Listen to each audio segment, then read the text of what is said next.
Hey guys, welcome back to my channel. So today I'm going to be explaining to you guys what I do for hangboard training, but I'm also going to go into detail of the theory behind how I organize it throughout 4 weeks and what I do to really maximize progress and to make sure that I don't hit any plateaus. So I'm going to be talking a lot throughout this video, so if you want to get some popcorn and listen, go for it. But yeah, this is something that has really worked best for me. I have tried different hangboarding exercises, and it's really by doing this way that I've seen the most progress throughout months. And so something I wanted to share with you guys. I am no expert. This is really based on experience in training.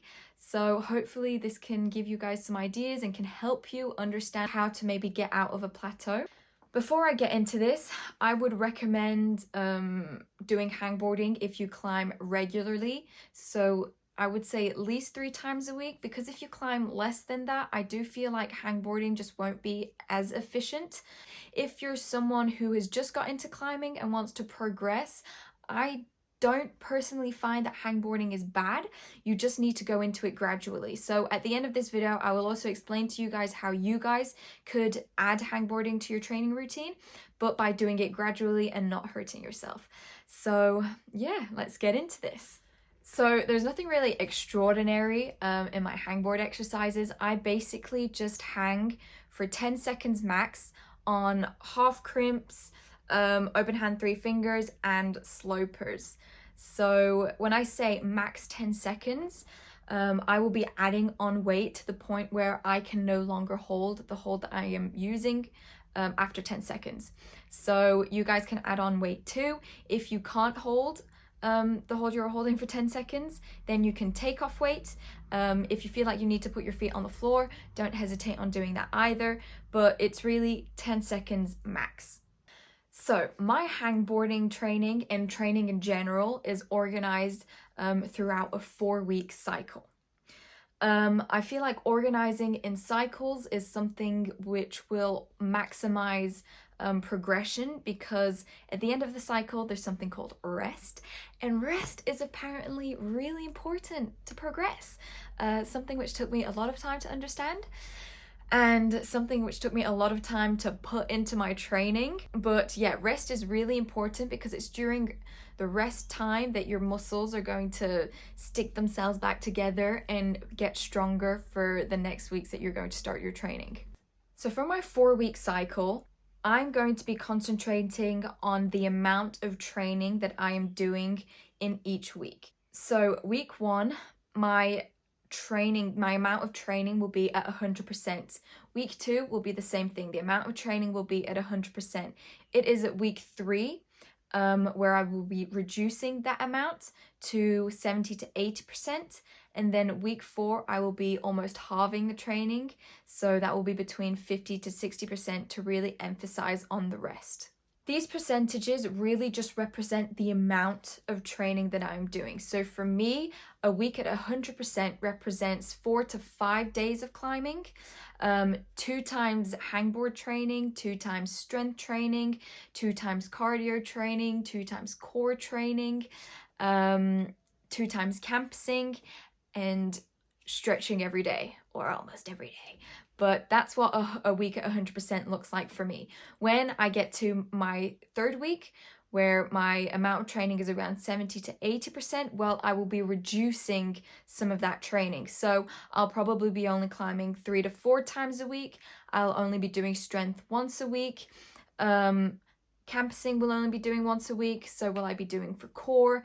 And then by week 4, I will practically be reducing it by half. So I'll only be climbing 3 times a week. I won't be doing any strength during that week. I will be campusing though, just to keep like my arms moving and stimulating the arm muscles.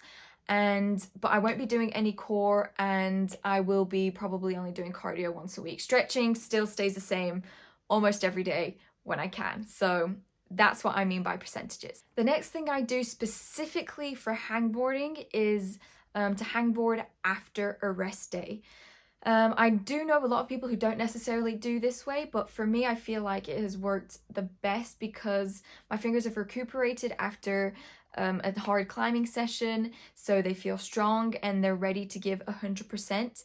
It's up to you guys if you want to do it before your climbing session or after your climbing session. Just keep in mind that warming up is really important. The final thing that I do in organizing all of this is that I add a set every week, and this is what you call progressive overload. And this can be applied to any kind of training. I do this for strength training and also campusing and of course fingerboarding. So what I mean by that is week 1, I will be doing 3 sets of hangboarding. And week 2, I will be doing 4 sets. Week 3, I will be doing 5 sets. And then week 4, which is rest week, I will be going back down to 3 sets to really maximize rest. The idea here is to really keep the same weight throughout the 4 weeks. By doing it this way, your body doesn't have time to get used to the training that you are doing. So what I mean by that is, have you ever happened to find some exercises really fun, but you've been doing them for a couple of months now, and you remember the first time you tried it, your body was aching the next day, you couldn't move, everything was hurting, and then a couple of weeks after, a couple months after, it feels like your body doesn't feel like you've done anything with the same training? Well, your body's getting used to what you're doing. And by doing progressive overload, your body doesn't have time to get used to what you're doing. And so every week it's going to be stimulating your muscles. Your muscles are going to be challenged. And this is going to help by avoiding plateaus and just, maximize progress. But as it says in the word progressive overload, there is an overload that you are putting on your body.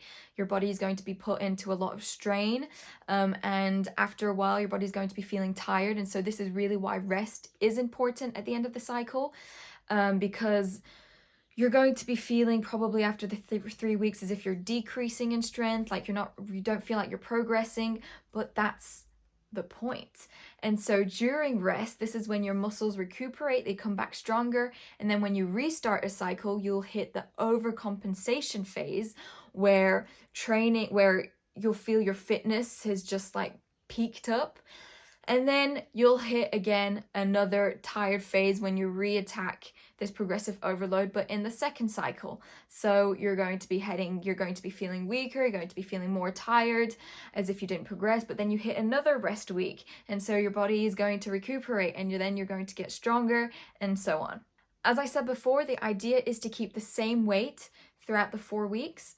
When you hit that rest phase, and you're going to attack another cycle, this is when you can add more weight. I usually add 2 kilos to my hangboarding sessions, 2 to 5 kilos. It really depends on where I am in the training phase. But since you want to go progressively and you don't want to go too fast, I would recommend adding 2 kilos if you can, and just gradually keep doing that over the next couple of months. So that's the theory behind it all. So now if we put all of this together, as I said, I hangboard on half crimps, open 3-hand, and slopers. For the half crimps and the open 3-hand finger strengths, I usually use a 20mm edge on this awesome hangboard that Matt Chapman sent me. If you guys really like this hangboard, I'll put the link in below where you can find it. But I usually use a 20mm edge. If you need to use bigger, really don't hesitate on using bigger.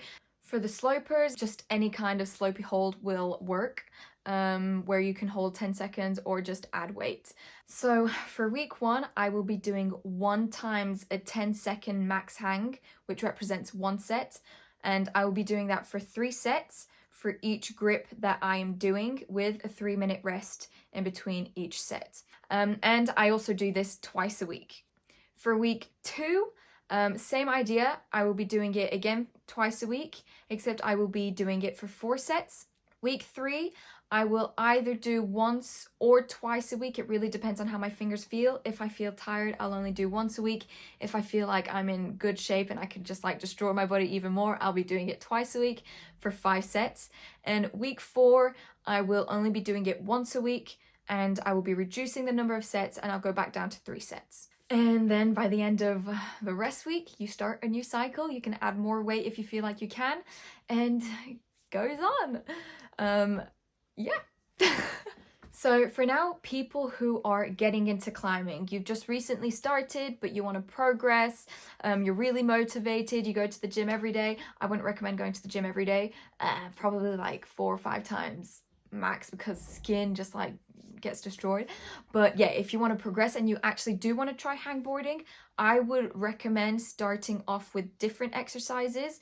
You apply the same method, progressive overload. I would recommend hangboarding for 30 seconds on any kind of grip that you like. I would focus a lot on half crimp and 3 fingers, and you can do this for 4 to 8 weeks depending on how you feel, how you progress. And since 20-30 seconds is quite long, you can obviously take off weight, keep your feet on the ground. The idea is to not add any weight at all. It's just to get your tendons and fingers used to holding almost your body weight. So it's just to, yeah, strengthen up your tendons because they are still really fragile. Your fingers are definitely not used to carrying your own weight. So this is just a way to get your tendons used to this. After your 4 to 8 weeks of doing 30-second hangs, I would recommend switching it up a bit and hang for 10 seconds, 30-second break, hang for another 10 seconds, 30-second break, and hang for a final 10 seconds. So you'll be hanging for a total of 30 seconds. This will kind of get your fingers working more, and at this point you can slowly add on more weight. Rest for 3 minutes between each set. And yeah, once you've done this for 4 to 8 weeks, I would recommend doing this more for 8 weeks. And then you can gradually get into the 10-second max hangs. Also, when hangboarding, you want to avoid being in this position here and focus on contracting your shoulders to raise your body up like this and keep your head straight. But guys, please, please, please, when hangboarding, listen to your body. Listen to how your fingers feel. You really do not want to be hurting yourselves because it just takes forever to get back into it. So just listen to your body. If your fingers feel tired, don't do the hangboarding session. Just skip it. It's more important to feel healthy and to have a healthy body than to force yourself doing a training that your body does not want you to do.